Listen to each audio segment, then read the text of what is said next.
Eternal Wedding Collections by Chungat Jewelry. ഇതെല്ലാം എന്റെ കല്യാണത്തിന് വാങ്ങിയതാ. വാവ്, ഇതെവിടുന്നാ? MV Chacko golden diamonds Angamaly. പാഠപുസ്തകങ്ങൾക്കപ്പുറം ജീവിത പ്രശ്നങ്ങളെ നേരിടാൻ കുട്ടികളെ പ്രാപ്തരാക്കുന്നതാണ് പുതിയ പാഠ്യപദ്ധതിയെന്ന് വ്യവസായ നിയമവകുപ്പ് മന്ത്രി പി രാജീവ്. പടിഞ്ഞാറെ കടങ്ങല്ലൂർ ഗവൺമെന്റ് ഹയർ സെക്കൻഡറി സ്കൂളിൽ ജില്ലാതല സ്കൂൾ പ്രവേശനോത്സവം ഉദ്ഘാടനം ചെയ്യുകയായിരുന്നു അദ്ദേഹം.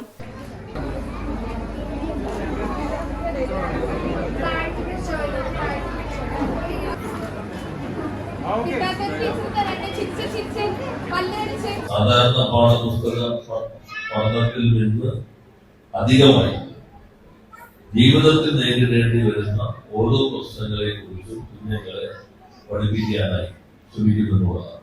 ബസ്സിൽ എങ്ങനെ കയറണം, സ്കൂൾ ബസ്സിൽ എങ്ങനെ കയറണം, ശുചിത്വം എങ്ങനെ കൈകാര്യം ചെയ്യണം, ലഹരി പോലെയുള്ള കാര്യങ്ങൾ ഒരു പതിനൊക്കെ എങ്ങനെ പ്രതിരോധിക്കാം, ഇതെല്ലാം കുഞ്ഞുങ്ങളെ പഠിപ്പിക്കാനുള്ള ഒരു ശ്രമം വിദ്യാഭ്യാസ വകുപ്പ് നടത്തുന്നു. അതോടൊപ്പം തന്നെ മൊബൈൽ ഇപ്പോ നമ്മൾക്ക് ഉപയോഗിക്കാൻ കഴിയാവുന്നതിനേക്കാളും സമർത്ഥമായി കുഞ്ഞുങ്ങൾ ഉപയോഗിക്കും.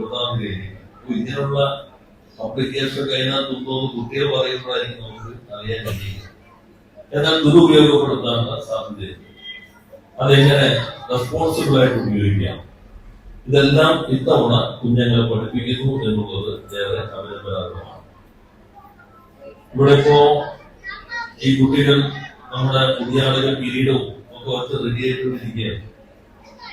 സാധാരണ ഈ കലാപരിപാടിയുടെ ആവശ്യം പ്രവേശനോത്സവത്തിൽ അധികം വരാറില്ല. കാരണം ഇവർക്കൊരു സംഗീത മത്സരമാണ്. ക്ലാസ്സിലേക്ക് കയറുമ്പോൾ തന്നെ ആരാണ് ഏറ്റവും ഉറക്കെ കരയുക എന്നതിലാണ് പണ്ട് പ്രവേശനോത്സവത്തിന് ആദ്യത്തെ മത്സരമുള്ളത്. ഇപ്പൊ ഞാൻ നോക്കിയ കൂടാണ് കരയുന്നത്. സേതു സാറ് ഞാൻ അവിടെ പറയും, ഞാനും കരയുന്നു. ശക്കരം കണ്ണീരൊന്നും പറഞ്ഞു പെൺകുട്ടികൾ ആൺകുട്ടികളെ വളരെ കണ്ണീര്.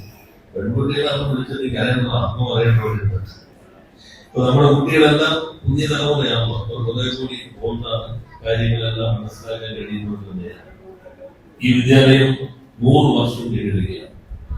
ശതാബ്ദി മന്ദിരത്തിനായി 1.5 കോടി രൂപ ഇവിടുത്തെ എല്ലാവരുടെ ആവശ്യപ്രകാരം അനുവദിച്ചിട്ടുള്ള കാര്യം ഞാൻ ഒന്നുകൂടി സൂചിപ്പിക്കുകയാണ്. നമുക്ക് നല്ലൊരു സ്മാരകമായിട്ട് മാറ്റാം. ഇത് കൂടാതെ വിദ്യാർത്ഥികൾക്കൊപ്പം പരിപാടിയുടെ ഭാഗമായി LP കുഞ്ഞുങ്ങൾക്കെല്ലാം കഴിഞ്ഞ 2 വർഷവും പോഷക സംബന്ധ പ്രഭാതം സൗജന്യമായ പ്രഭാതപക്ഷം നൽകിക്കൊണ്ടിരിക്കുന്നുണ്ട്. 1 കോടി രൂപ ചെലവഴിച്ച് BPCന്റെ ഫണ്ട് കൂടി ഉപയോഗിച്ചിട്ടാണ് നടപ്പിലാക്കുന്നത്. ഈ വർഷവും ആ പദ്ധതി ഉണ്ടാകും എന്ന് ഞാൻ പ്രഖ്യാപിക്കുകയാണ്. അതുകൊണ്ട് സൗകര്യം എന്ന് വെച്ചാൽ വീട്ടിൽ പ്രഭാത ഭക്ഷണം കൊടുക്കാൻ കഴിവുള്ള വീടുകളിലും 2 പേരെ ഇങ്ങോട്ട് രാവിലെ വിടണമെങ്കിൽ അടുക്കള കയറാൻ പറ്റിയത് ദോശയ്ക്ക് ഇങ്ങനെ മാവ് ഒഴിക്കുമ്പോഴായിരിക്കും കുളിക്കാൻ ഓടിയിട്ട് വന്നത്.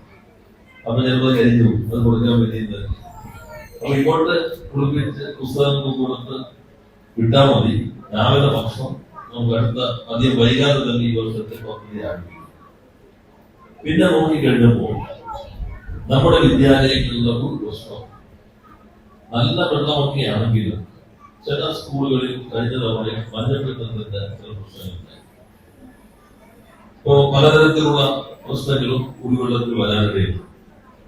അതുകൊണ്ട് വിദ്യാർത്ഥികൾക്കൊപ്പം എന്ന പദ്ധതിയുടെ ഭാഗമായി ഈ വർഷം 2.9 കോടി രൂപ ചെലവഴിച്ച് എല്ലാ വിദ്യാലയങ്ങളിലും ശുദ്ധജലം നൽകുന്ന റിവേഴ്സ് ഓസ്മോസിസ് പ്ലാന്റ് ഉൾപ്പെടെയുള്ള പദ്ധതി നടപ്പിലാക്കുന്നതിന് ഞാൻ നിങ്ങളെ ശ്രദ്ധയിൽപ്പെടുത്തുകയാണ്.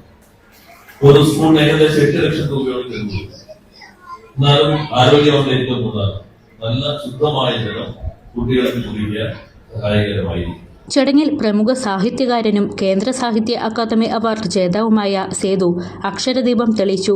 ശുചിത്വത്തിനൊപ്പം പദ്ധതിയുടെ ഭാഗമായുള്ള കൈപ്പുസ്തകവും കുട്ടികളിൽ ശുചിത്വശീലം ഉറപ്പാക്കുന്നതിന് ശുചിത്വ മിഷൻ തയ്യാറാക്കിയ ശുചിത്വ സന്ദേശം ഉൾക്കൊള്ളിച്ചുകൊണ്ടുള്ള നെയിം സ്ലിപ്പും മന്ത്രിയുടെ നേതൃത്വത്തിൽ കുട്ടികൾക്ക് വിതരണം ചെയ്തു. തുടർന്ന് കുട്ടികൾക്ക് പഠനോപകരണ വിതരണവും SSLC പരീക്ഷയിൽ എല്ലാ വിഷയങ്ങൾക്കും A+ കിട്ടിയ കുട്ടികൾക്കുള്ള ക്യാഷ് അവാർഡ് വിതരണവും നടത്തി. ജില്ലാ പഞ്ചായത്ത് പ്രസിഡന്റ് മനോജ് മൂത്തേടൻ അധ്യക്ഷത വഹിച്ചു.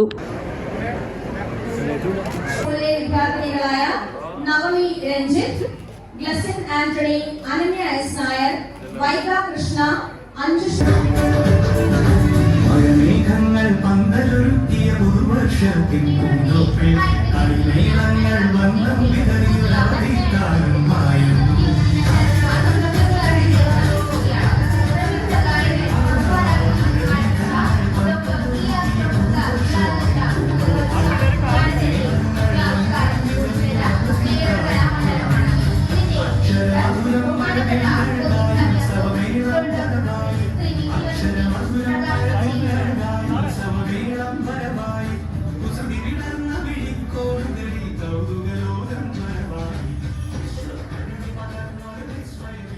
അങ്കമാലിയുടെ ഹൃദയഭാഗത്ത് 100-ൽ പരം പ്രമുഖ ബ്രാൻഡുകളുടെ ഏറ്റവും വലിയ ഫാമിലി ഇന്നർവെയർ ഷോറൂം സിവ ഇന്നർ വേൾഡ്, സിവിയ trade centre, behind Chungath jewellery, Angamaly.